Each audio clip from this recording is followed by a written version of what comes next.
This episode is brought to you by LifeLock. The holidays mean more travel, more shopping, more time online, and more personal info in places that could expose you to identity theft. That's why LifeLock monitors millions of data points every second. If your identity is stolen, their US-based restoration specialist will fix it, guaranteed or your money back.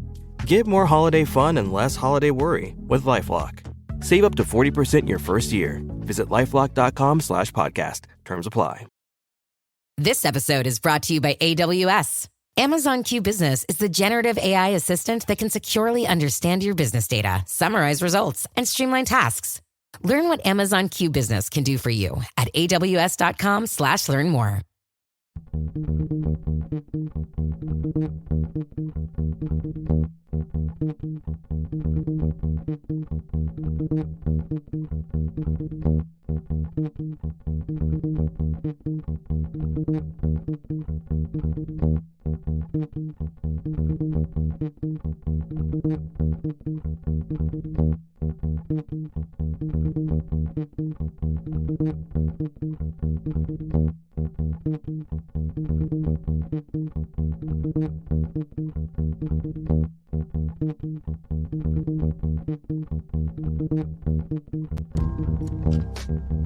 In October 2019, Arlington, Texas was chosen to be the home of a new national museum, unlike any other.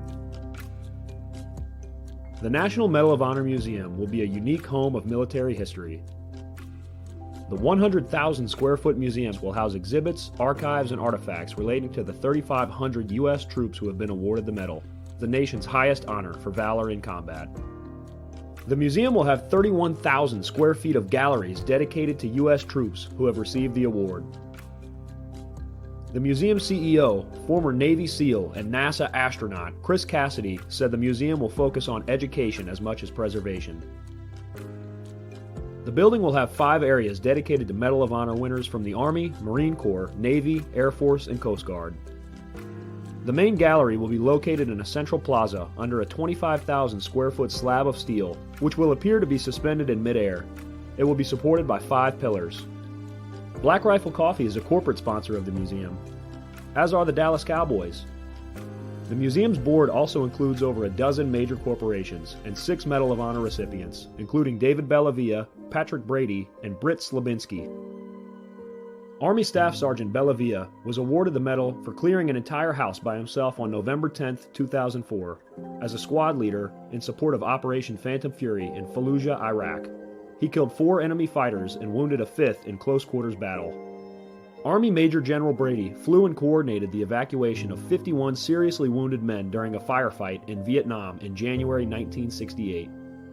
Slabinski, a Navy SEAL chief and team leader, led a rescue team of SEALs during Operation Anaconda in Afghanistan in March 2002. Slabinski and his team flew to a mountaintop ambush site to rescue Petty Officer First Class Neil Roberts, who had fallen from the back of a helicopter.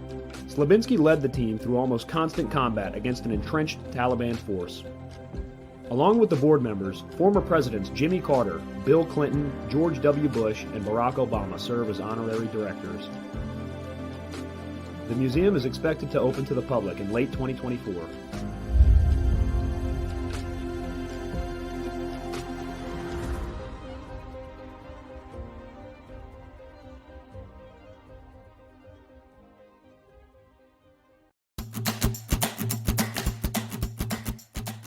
This message is from the U.S. Department of Veterans Affairs. Did you serve in the military? If so, you can obtain a free lifetime pass to more than 2,000 federal recreation sites. These sites are located across more than 400 million acres of public lands, including national parks, wildlife refuges, and forests. The lands host activities to fit any lifestyle: hiking, biking, fishing, camping, and much more. Gold Star families are also eligible for these free lifetime passes. Plus, they cover entrance fees for a driver and all passengers in a car, or up to 3 additional adults at sites that charge per person. Obtaining one is easy. Just go to the National Park Service website, nps.gov, or the National Park Service app.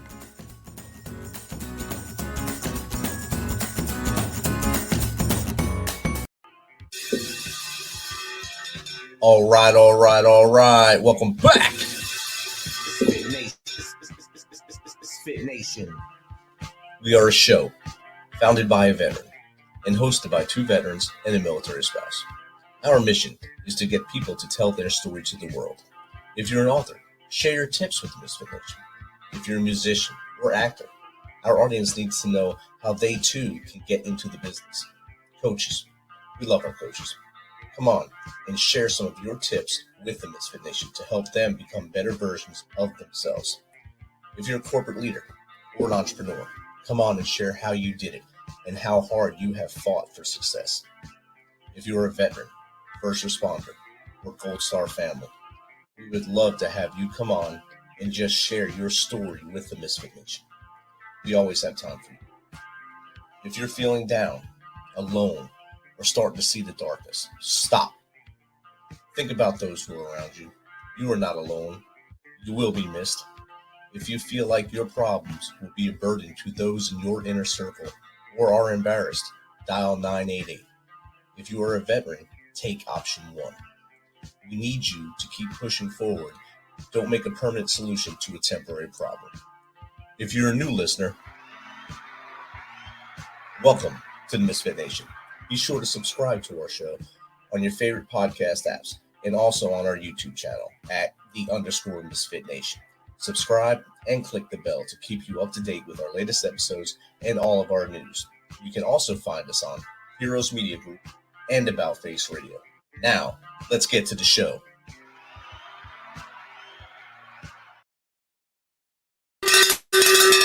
All right. Welcome to our Veterans Week live shows every night this week. Up until Thursday, we'll have live shows with awesome veterans to share their journey, their story, and what, of course, they're doing now with the world. Tonight, we have a real good one, an awesome story. He has gone through a roller coaster in his life, but his story, I'm going to let him share that with you. I don't want to share his whole story, but he is currently the CEO of Southern Cross after 13 years in the Marine Corps, most notably under the Marine Special Operations Command MARSOC Raiders, where he spent the majority of his time in the service. In total, he conducted 7 deployments overseas, 4 in combat, and then 3 in non-combat in support of humanitarian and intelligence-led operations. This led him to where he is today, but that is not all that has led him to this. He has an awesome story, like I said, and without further ado, let's welcome Joe Malone, U.S. Marine Corps veteran and a founder and CEO of Southern Cross. How you doing, Joe? What's happening, Rich? I'm doing great, brother. It's great to have you here. I think you're the first one I signed up for this week of Veterans Talks. I forget how we reached out. I think it was on Podmatch. We might have reached out to each other and talked to each other real quick, and you said, yeah, hell yeah, I'll do that. And that was awesome for you to jump in. Thank you. Yeah, man, I'm always down to help veterans with anything, brother. That's awesome. Like I said, your story is an amazing journey. I've read it like 4 times today to try to memorize and say I was going to say it. Then I said, no, it's better to come out of your mouth to tell your story, because I think it's more enlightening to the audience for you to say it than for me to say it. So, Joe, without further ado, share your journey with the Misfit Nation. Yeah, man. So, I was raised on the southwest side of Chicago, and I got involved with a really just bad, influential group of people at an early age. Ended up running around and doing some super hard drugs, a lot of drinking at a really, really young age. And ultimately, it led me to 2 choices. Either, one, I keep going down the path I was going, where I literally would have died. I've lost 9 friends. I've overdosed 3 times, before I was 18. And the other one was to follow my best friend, who wasn't in as bad of a situation as me, into the Marine Corps. And I didn't want him to go alone. This is 2005. So, the war is really kicking off. And, I went down that road, and that led me through a lot of crazy adventures, a lot of really interesting experiences. Ultimately, though, it kind of took its toll on me, ended up almost taking my life after it was all kind of said and done. And then I was able to learn a lot about the brain, neuroscience, quantum physics, and personal development. And that, that saved my life. It's awesome when people can find that path back out of the darkness. And you were living in a tent, and you were putting the weapon in your mouth on basically daily, I think is what the story said. And you overcame that to find your true self and your true purpose in life is what you're doing now. So that's awesome. That's a kudos to you to see that the path you were on was not good. Follow your friend, I think his name is John, that joined the Marines first. And did you guys serve together, or did you never cross paths in the Corps?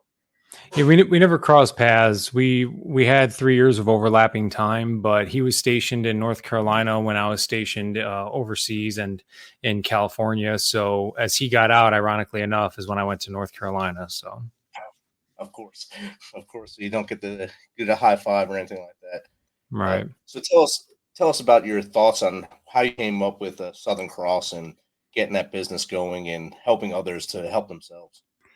Yeah. So as you mentioned, there was a lot of, pushing the boundaries and the limits of how far I could really take life before it kind of ended up taking itself, by my own hands. And in the process of it all, I was just trying to think like, man, what could I do to help people? Because ultimately servitude is, like the highest form of, existence, and the highest vibrational frequency that we could have is that of gratitude. And that comes through serving others. If you ever notice, when you serve other people, you have this immense feeling of positive emotion that overwhelms you. And I think that has a lot to do with what we're here for as human beings, is to serve one another in whatever capacity that is for you. But as I was trying to learn how to start a company while, dealing with my own internal demons, that is when the Marjorie Stoneman shooting took place down in Florida. And I 17 people got killed. 14 of them were in the classroom on the first floor. And so I was just sitting there thinking to myself, like, why did nobody just get out? And at that point, this was like once school shootings really started becoming like the new trend. And so being in the special operations community, we live in active shooter environments, insider threat environments. We're constantly planning for contingencies, doing atmospheric development. I mean, it's literally what we live in. We had 2 green on blue incidents for both my Afghan deployments. One of my sister teams got hit, and then the base that I was hit on another deployment had an incident. And so I thought I could help people out. And as I got out of the military, I developed a company at the time. It was called G Chief Solutions. And I wanted to just help schools develop good active shooter plans. No schools wanted my help. Talked to 57 schools. I've actually talked to more now, but I just stopped counting at this point. And none of them wanted my help. They want to do lockdowns, and I'm very anti-lockdown once the threat is inside the building. And so that kind of morphed into 2020. And then I started to say, man, people as individuals and families need this type of training and help, not just active shooter stuff, but any sort of what I call, lethality training. So discipline, mindset, lifestyle, training, and then ultimately the skill set developed as well. And so Southern Cross is the constellation that the navigators use in the Southern Hemisphere. It's like their North Star. And so in times of dark and troubled waters, I really wanted people to look to me to be like that source of guide, to give them, their direction.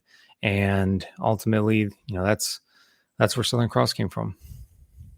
That's awesome. It's disheartening, but not surprising that when you spoke to those 57 schools and countless more after that, they didn't want your help, because then that would be them actually admitting that they didn't have a good plan. And I think that's the big thing. It's the hard-headedness of politics that go into school systems that many people don't understand from the outside. If lockdown is what someone said is good, that's what they're going to do. They're not going to go out and fight it. The school shooting in Nashville last year, they did the complete opposite. They started pushing the kids out. Yes. Thank you. Nobody has actually said that yet, because the official report, I don't think, has even come out, which is just so crazy in itself. But why do you think so little people were killed in that incident? Is because they got out. Yes. I mean, it's pure basic science. Like, hey, the further you are from somebody trying to shoot you, guess what? The safer you are. Freaking genius. It's crazy, man. And it's still something that I'm very passionate about to this day. For anybody watching, if you've got kids in school, challenge your kids' school's active shooter plan. And if it's a lockdown, they're a bunch of idiots. And for all my law enforcement brothers and sisters out there, I have no idea why. Some of you keep pushing it, the rest of you keep standing by idly, but this is something I'm very vocal about, and I encourage everybody else to do the same. Definitely. And you're spot on. The reason why there was so little in Nashville, the first person killed was a school employee trying to hold the door to keep the person out. which is By pretty that gangster, time, by the way. That's awesome. yeah, he took plenty of shots into him and slowed down the person. Don't know what it was, but got in there. And then the video you see is the police actually going in. That cop was supposed to be in that area, but he heard the call and he went in there, just charged in, took charge, and did the same thing you guys would do in a firefight. I hear it coming from floor 2, you come with me. And they did the right thing. Yeah. If every school had that same plan that school had, we'd be in better shape right now. Yeah. Yeah. I mean, you saw that shooter walk in the hallways, like wondering where's everybody at? Well, everybody got out. And, it's, I do some work for corporations now, and this is what I teach them. And it never ceases to amaze me. I've got so many videos of me teaching people, and they're just like, okay, cool. This guy says to get out. Yeah, that's what we always think too, but why does nobody ever do that? And I'm like, I don't know, man, because they have inexperienced fear-based people teaching them. And, when you make decisions based out of fear, like for worry of going against the crowd and saying the wrong thing that's going to possibly ruin your career, fear-based decisions are never, creative and well thought out decisions. And so they're usually ineffective. Definitely. And then they're fear-based, and they're also save my job based, most of them. So I don't want to go against the grain, is because politics for most school boards and school districts and stuff like that. So if you go against the grain, you're going to be out, and you won't have that, I guess, the honorary title that you have for that year or whatever you're in office. Dude, and I've been challenging people in all these public events I've been doing. I've been challenging everybody. Teach me the science and the safety behind keeping yourself in a locked room waiting to get shot in the head. And I'm open to being convinced, I'm open to hearing other people's arguments, but nobody's been able to give me one. So if you just open a book and go back to 1999 Columbine, what happened when those kids huddled in the library or they huddled in the cafeteria? Most casualties all come. Look at the Orlando nightclub shooting and the bathroom of horrors. The emergency exit was less than 5 feet away from the bathrooms, but everybody kept funneling into the bath. 5 more feet. And how many of those people would have survived? Just following it. They did. That was kind of like a sheep mentality, or following the herd mentality. Following the herd. Everyone went in there. I'm going in there too. Instead of going to that door that says exit on it. Yep. What's your biggest challenge now as you go into corporations? Is it a hard sell to sell personal safety to them, or physical safety to them, or personal security to them? Or is it easier now based on all these instances? Man, it's crazy. So sometimes it's easier than other times. Usually after there's an incident, my phone starts ringing. But in the meantime, nobody ever wants to put in the investment and the time. And I don't really understand why personally, because it's not like this crazy time intensive thing. It's not a crazy financial investment, especially when you look at the costs associated with, it's like $1.3 million on average, according to the Department of Labor back in 2019. Last time they did a study like this for a workplace violence related death in an organization. 1.3 million. I'm not charging anywhere near that. In fact, I probably should be, because that's the type of value that this training can bring to you and your people. And I love teaching corporations because, when you get people in there, especially like some of these more blue collar places, first they hear they're going to active shooter training. Immediately their brain shuts off. Why? Because they've seen all the stupid, dumb, ridiculous training out there, whether it's the one extreme of it just being like some online training portal, or the other extreme of some douchebag with a gun and blanks running all over the place saying, you're dead, you're dead, you're dead. It's just so dumb. Yeah. The way that I like to approach this is like fire drill training. Crawl, walk, run methodology, actually there's no run technically. I only go crawl, walk. And it's slow, it's methodical, and it prioritizes evacuation to 4 pre-designated rally locations within cardinal directions. And you have to have a good visitor management and accountability system. And boom, that's it. It's done. And the first question that I always pose to corporate classes whenever I'm teaching them in their own facilities, by the way, and this has probably happened, I don't know, like 10 or 20 times, but I'll say, okay, let's talk about run, because run, hide, fight's the, horribly ambiguous guidance that the Department of Homeland Security gave out. So where do we, I say, where do we run to if there's an active shooter that we just hear in the hallway right now? And people always go, oh, that door right there, that exit door right there. And I'll always do an assessment before I teach at these places. I'll walk around and I'll do like an assessment. And I'll say, well, where does that door go? Well, it goes outside. No, it doesn't. That has happened literally probably a dozen or 24 times where employees of the facility that I'm teaching at, that I'm visiting, they're telling me that that door right there is what's going to take them to safety. And the reality of it is that no, it doesn't. It takes you into a narrow hallway. It takes you into an adjacent building. It takes you literally into a nothing because it's like a second story floor. And it's like one of those old, like, it's not even a real door anymore.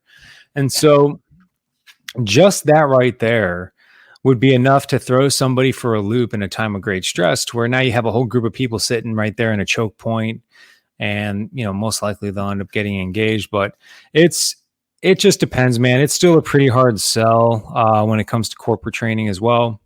Usually I'll do a lot of free events, and they'll see me at a free event and they'll go, yeah, we need that guy. And that's usually how most people will end up hiring me. At least those people actually hire you and get the good training that they need to survive in case something like this does happen in their workplace. People don't understand workplace violence is probably the highest violence that is there anyway. And then add in someone with a lunatic or someone that's just hell bent on killing people with a gun going into your workplace. You got to have a strategy to get out of there. Yeah. And, I like to break it down into, there's really two main types from all the things that I've studied when it comes to workplace violence. You have intrinsic and extrinsic threats. Intrinsic meaning that it's an employee of the organization. Extrinsic meaning that it's some random person from outside of your organization. And that could also include a former employee, somebody you just terminated perhaps. So there's really two incredibly ways to effectively mitigate the likelihood of these events from ever occurring. With an intrinsic threat, you need to focus on violence prevention training. And most people will say, well, violence prevention training is, active shooter training, PowerPoint, statistics. That's not it at all. In fact, that's probably violence provoking training, because who the hell wants to sit through another damn PowerPoint? But what we need to focus on is the neurochemical disposition within the human condition. And what I mean by that is our body produces chemicals associated with feelings based off of what we perceive in our environments. So you have, let's just say, bad neurochemicals, things like cortisol and adrenaline. It's like a cocktail, right? Things that you feel when you're highly agitated. And then you have, let's say, feel-good neurochemicals, a good cocktail of like serotonin, dopamine, oxytocin, things like that. And you cannot be a violent person when you have elevated levels of these feel-good neurochemicals. And you cannot have elevated levels of both at the same time. You could have different mixes, but the body's always seeking balance, right? And so you either are in a feel-good state or you're in a feel-bad state. And when you have a workplace and a workforce that is constantly high stress, constantly pissed off, constantly running with these high elevated levels of negative, the bad neurochemical cocktail, you're at a much greater risk for somebody snapping one day and shooting a bunch of people, or stabbing a bunch of people, or driving a car into a bunch of people, or beating the crap out of somebody with a brick, regardless of what it looks like. The next thing is extrinsic. So the solution for that is that you have positive, engaging in-person training where you focus on leadership, team build development, and it's a fun atmosphere with a workplace violence prevention theme about it. You don't do statistics, all sorts of games you can do to work on your people's cohesion and things like that. Now, for the external factor, the extrinsic threat, then you need to have a good response plan. So if your facility requires security, like, a manufacturing plant, cool. You make sure you have a good, solid security protocol and program. If it's like a retail location, then you just make sure that you have a good response plan for your employees. Give them good situational awareness training. What is situational awareness? Don't just be vague and say, keep your head on a swivel, because nobody wants to live like that. Like, break down situational awareness into the who, what, when, where, and how. Like, it's super simple. It's not even that complicated. I break it down into where you look, when you look, and what you look for. That's it. 3 things is situational awareness. And when you combine that intrinsic violence prevention training with the extrinsic emergency response plan, dude, it's freaking unstoppable, man. It's been really cool to watch a lot. I work with some pretty big corporations, and it's been really awesome to watch their their people catch on to it and come together and just feel like really prepared. And once they get that aha moment, when you give them that light bulb moment when you're talking to them just as humans, and you give them that assessment, and oh man, I need to plan better. Yeah, I know me and you too. Whenever you go into a place, you're probably assessing as you're going, even if you're just going as a person, not as your work. You're just walking into, say, a restaurant or a movie theater. You walk in, the first thing I do is I find the exits. I look where the exits are right away, so I know my way out in case something happens inside, and how to get others out as well. But I'm always looking around me. I'm always planning, but not everyone has that same mindset. How do we develop that mindset for others? that's an awesome question. And to kind of even take a step back and answer, you said I probably do as well. You're absolutely right. I do. But here's the thing is that it's not like a conscious, oh, I need to find the exits. Right. Oh, I need to sit with my back against the wall and find the nearest threat.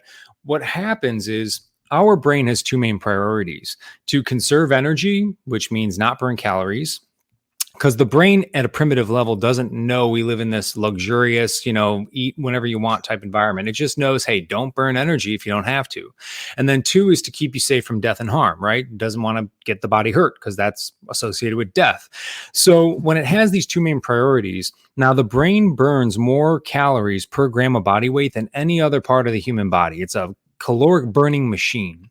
And in order to preserve that metabolic burning rate, what it does is it puts information into the subconscious mind. And the subconscious mind is a series of neural networks or pathways that are put basically on an automated behavior. So the big common theme that most people have in common with one another is driving to and from work every single day, to and from work. Eventually you have that day where you're kind of jaded, and then you're driving home, and then all of a sudden you're in the driveway and you're like, how the hell did I even get here? Right? Because your brain wants to conserve whatever energy it has left. And so therefore it turns the subconscious on. That comes through repetition. That's why mastery is repetition. Repetition is mastery. You need to do something over and over and over again so that the brain says, hey, I'm done thinking about this every single time consciously. Let's go ahead and program that in the subconscious. And then we could just run it on autopilot. It's like the operating system for your computer.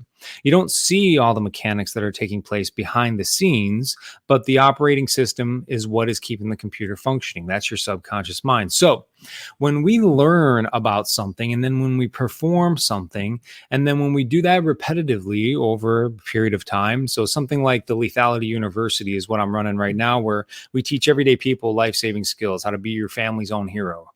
So we come together, we rehearse, we run training, we have analytics, we put it all in a thing. And then that way what we're doing is we're enhancing the performance-based mechanisms in the person. So, hey, they're doing it. Well, eventually when you just go out in town to eat with your family, when you're shopping, you just start to naturally scan the environment subconsciously. What does that do? That means that you're living a more present life here in the moment, and that you're aware of your surroundings, spatial awareness, which means that you're less distracted and, quite honestly, living a more fulfilled existence. Because when you're more present, everything's all about presence. All the major religions and gurus and meditations is all about being present in the moment. And when you can be more present in the moment, you can be more aware of your environment. You can enjoy your time with your kids, your wife, your family, your loved ones, your friends more. But at the same time, you're keeping everybody safer because you're subconsciously programmed to be aware of your exits, of your environment, of the things that are going to stand out in an anomalous fashion, if you will. So that's how people can begin to program their subconscious. They don't have to live a paranoid lifestyle. They can live a very prepared lifestyle. But it comes with first taking that step, educating yourself, training yourself with somebody who knows what they're talking about, and then doing it repetitively for a period of time. Definitely. And repetition, we learned, of course, in the military, repetition is huge in the military. Everything we do is based off of repetition, and especially when you went to the MARSOC Raiders, I'm sure as you worked as a small team unit, you did a lot of things repetitiously to learn what your brother to your right and left were going to do in certain situations and what they would do when you did something in a certain situation. So getting that to set into the person who's never had to do anything or never lived on the other end of a gun, to get that in their nugget to say, hey, look, I need to start thinking this way. I'm sure that's a struggle sometimes. You know, I one of the best compliments I ever got was from an FBI dude who I wasn't the biggest fan of him, but you know, we were doing some overseas contracting, and he was watching me teach this group out in Kenya. And after the day was done, he turned to me and he goes, "Man, you are one patient dude." And I really appreciated that, you know, coming from him. And I think it really just boils down to the fact that I haven't always been like the best learner. You know, I understand that when people are learning a new skill, that it's like developing a new pathway in an untamed forest, you know, with bare feet. You got to walk up and down that flora, you know, that fauna, so many times before you really start to beat that dirt pathway out. And so if a student's not getting something, I immediately fall back to myself. It's like one of my major leadership principles as well, where it's like, look, like if they're not understanding something, then it's my fault. And we got to make sure we slow things down, go through the basics, very fundamentally sound basics. And that's when you develop that good foundation and you can become proficient and reflexive when it comes for these times of great stress. So it's more of a frustration for myself. Now, if students don't listen and like they're just like purposefully, you know, being like a douchebag or something, then I have a pretty short, you know, temper for that, because that is infectious for the group. And Yes. so I make sure to put that in check really quick. But honestly, I've never had any major problems with any of my students, and I've trained thousands of people across the world at this point. You know, like thousands and thousands. So I'm pretty fortunate to say that because of my hard-headed inability to learn very well, I guess I have a lot of patience and understanding for the students. That's outstanding. We've got a question from the audience. But in a world where parents don't discipline their kids and are worried about everything, how hard is it to teach them? Yeah. So teach the parents or to teach the kids? To teach the kids?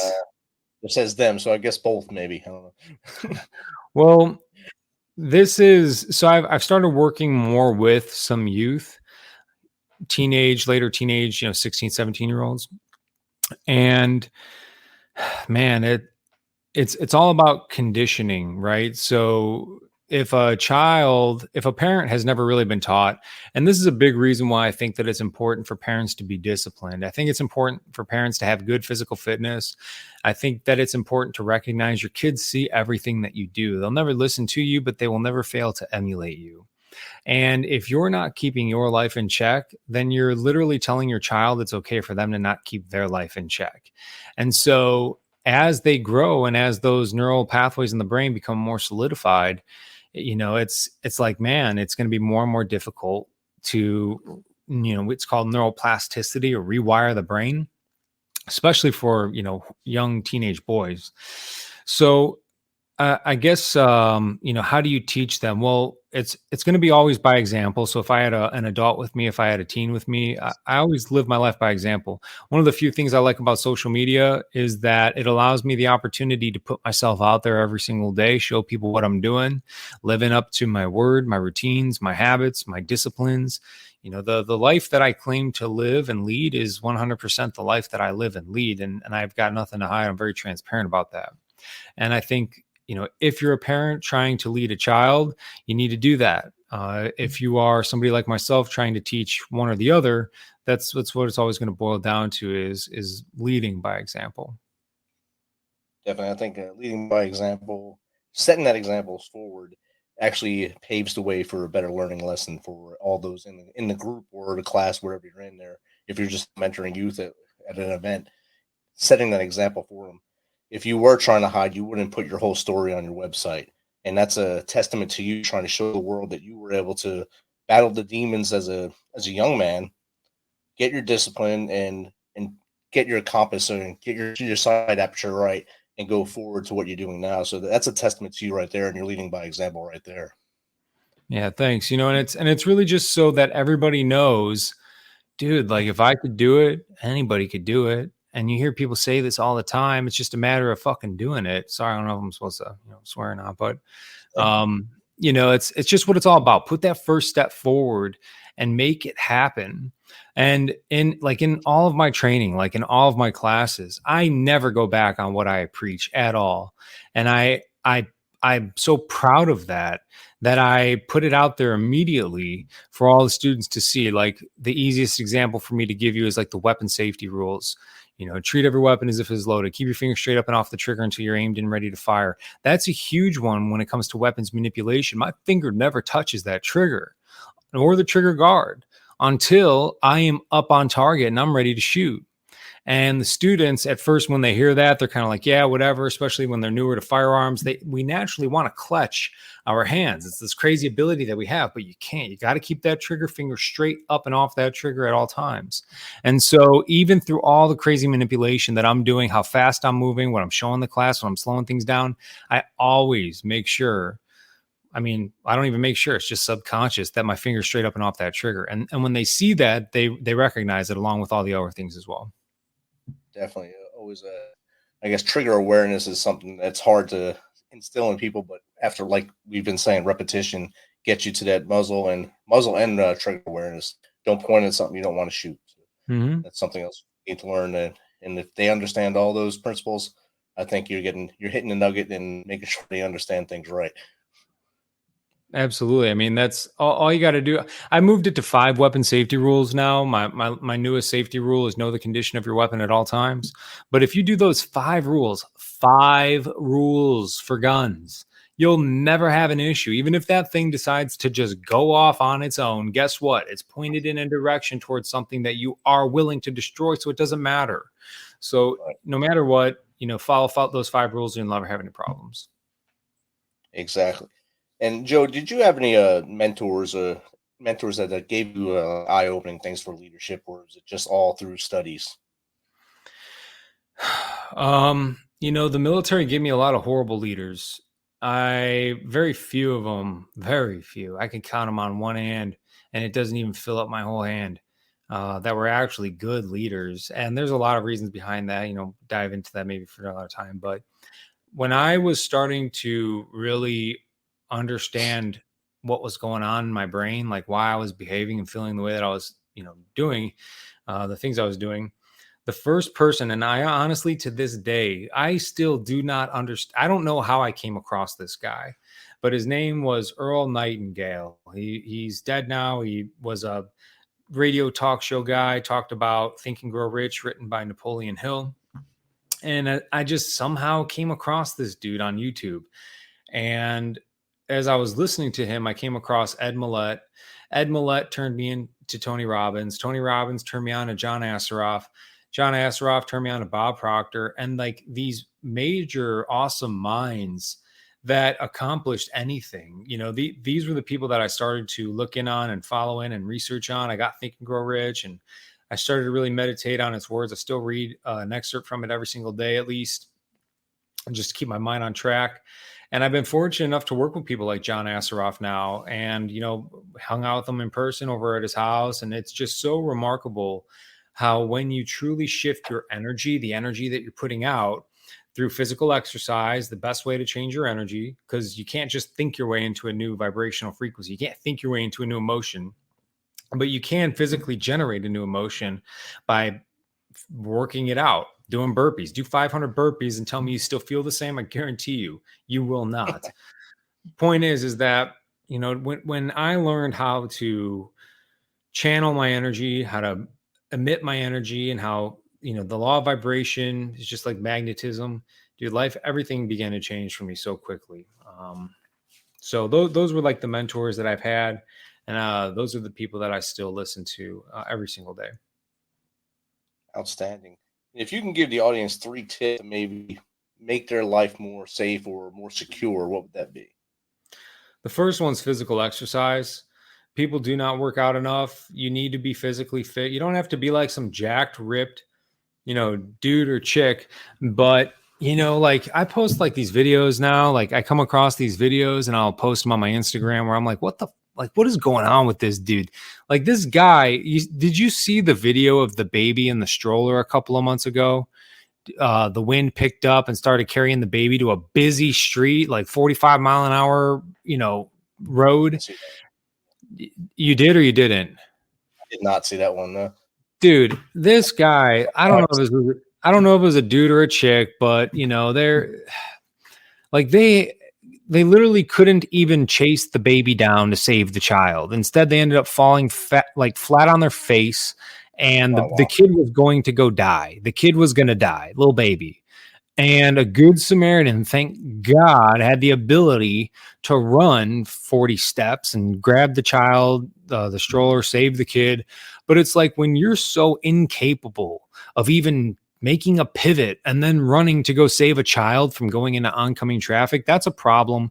And I highly recommend that people just be honest with themselves and start to make the changes. Trust me, I've let myself go at periods of time in my life, and you know, I got myself back on track, and it was probably the hardest thing I ever did. But it's a reality. You got to face it. And if you don't, then you're opening yourself and your loved ones up to being victimized. So physical exercise. The other thing that physical exercise does is it changes your state of vibration. Like, it just truly elevates you. That's why everybody always feels so good when they leave the gym or when they're done working out. It's because your endorphins are being elevated. That means your vibration is being elevated, which opens up life to more opportunities to you. So physical exercise is the first thing. The next thing I would say is, you know, auto-suggestion and belief. Imagine, just think about the life that you want to live. So many people never think about how they want to live life because we're so conditioned to believe that it's out of our reach, out of our class, something that's just completely unattainable. But yet when you listen to all these billionaires, when you talk to these multi-centimillionaires, all of them say the same thing. I never would have imagined this was possible until I started to envision it and believe it.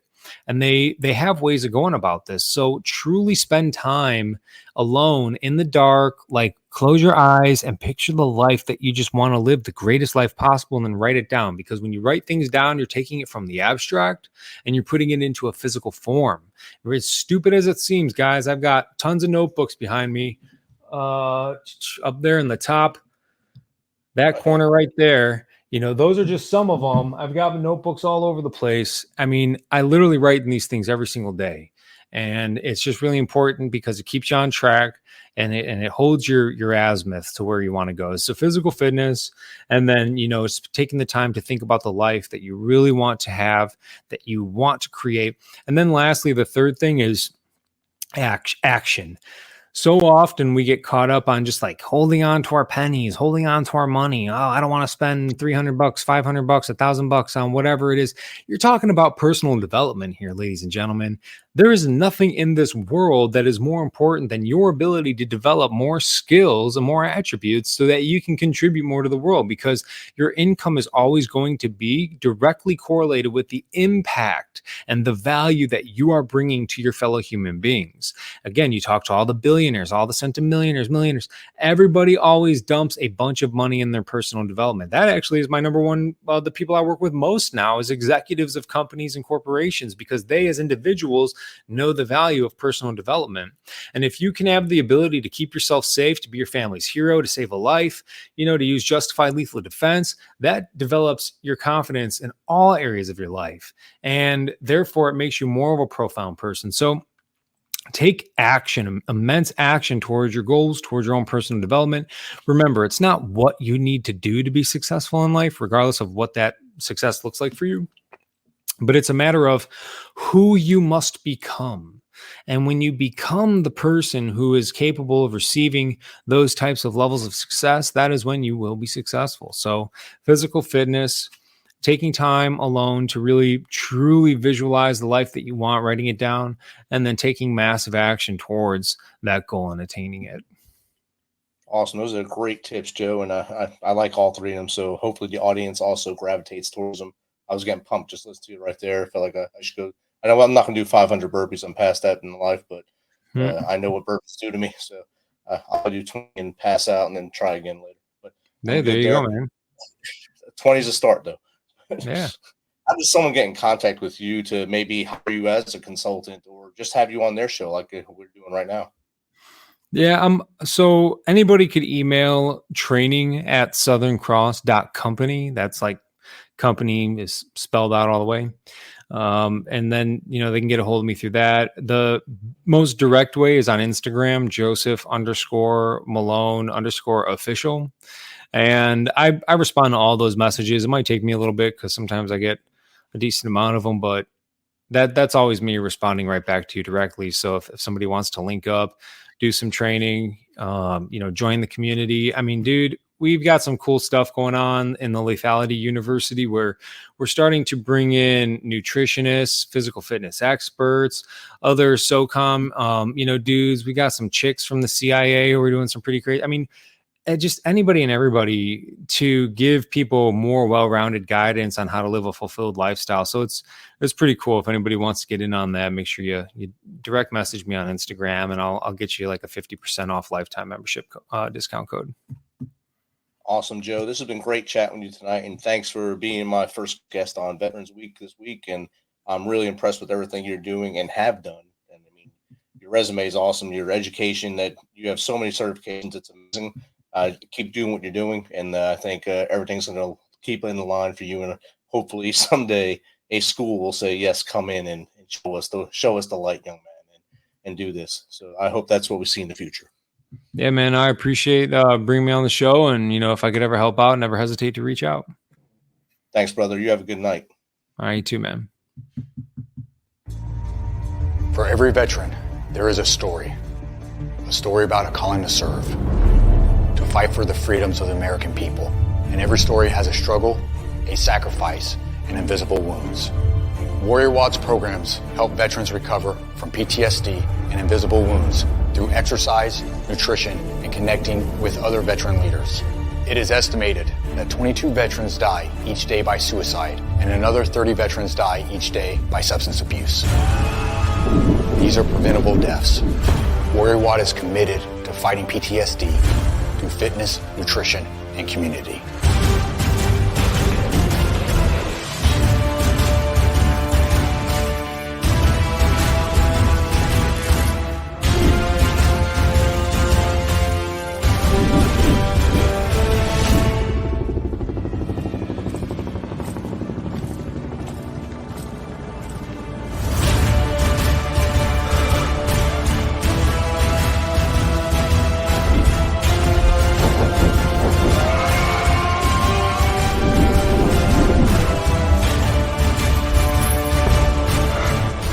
Privilege and opportunity to support our heroes in their time of need.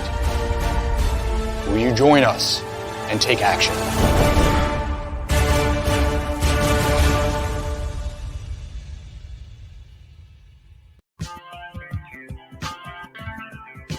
Thanks for checking us out and being a part of the Misfit Nation. Don't forget to visit our website at themisfitnation.com. That's themisfitnation.com. Check out all of our past episodes and get some of that great Misfit Nation gear. As always, be humble, stay hungry, and keep hustling, because we are Misfit Nation. Misfit Nation. Misfit Nation. Misfit Nation.